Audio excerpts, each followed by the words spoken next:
I've decided that I'm going to try my hand at some animated videos of real life stories from my actual life.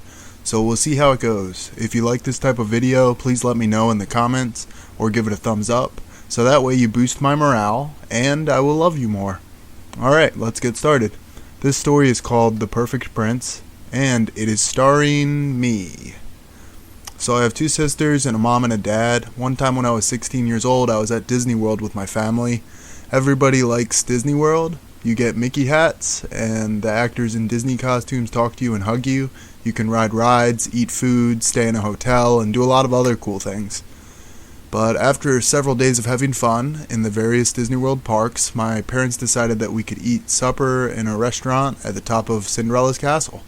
I remember walking in the front entrance of the castle, and then I think we had to climb some stairs to get to the restaurant. All the waiters and waitresses were very friendly, and there was also an old lady dressed like Cinderella's fairy godmother.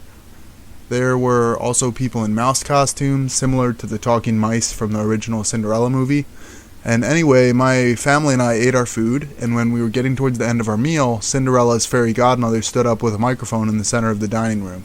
She proclaimed something like, "I have an important announcement, everybody." And when all 200 people in the restaurant turned their attention to her, she pointed to a teenage girl standing next to her and said, "This is Felicia, and today's her sweet 16th birthday, and she's never been kissed, and we need to find the perfect prince to give her her first kiss." And I sat there and looked around at the room thinking, I wonder who the perfect prince will be.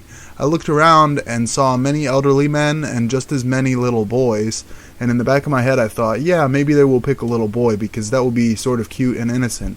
They definitely won't pick me. In fact, I was probably the only guy there that was my age, so I was a prime candidate to be Felicia's perfect prince. So anyway, my parents and sister were yelling, "Pick Marlin, pick Marlin."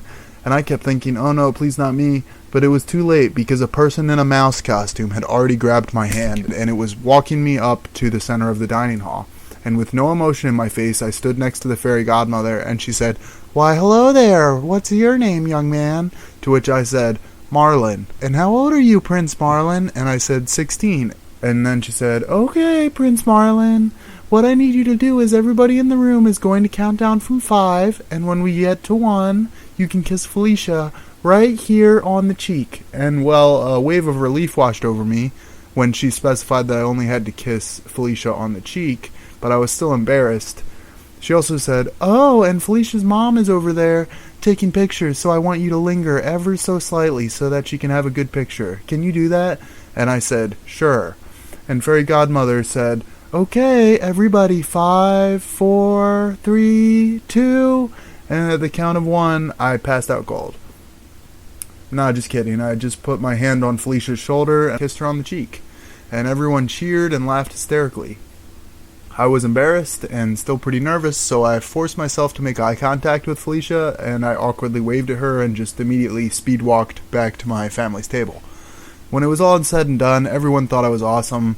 The waiters and waitresses all cheered, "It's the prince," when my family and I were walking out of the restaurant. And as they all applauded me out of the building, I thought that was the last I would hear about this event. But alas, when we got to the bottom of the castle stairs, an old man in a Disney costume yelled at me, "You're the prince!" That was the last I ever heard of Felicia. I'm 26 now, so she will probably be 26 soon as well. I guess I sort of left her hanging, and hopefully by now she has moved on and hasn't been waiting for me this whole time. It's been about 10 years, so I imagine that she's probably moved on. Maybe she's married and has kids, or maybe, just maybe, I am the perfect prince. But probably not. However, I am probably in her mom's Disney World photo album for the rest of her life. So yeah, if you liked this video, give it a thumbs up and share it with 100 of your closest friends to see if Felicia is still out there looking for me somewhere. And you can click one of my other videos that's probably going to pop up on screen, or subscribe, and I'll see you guys next time.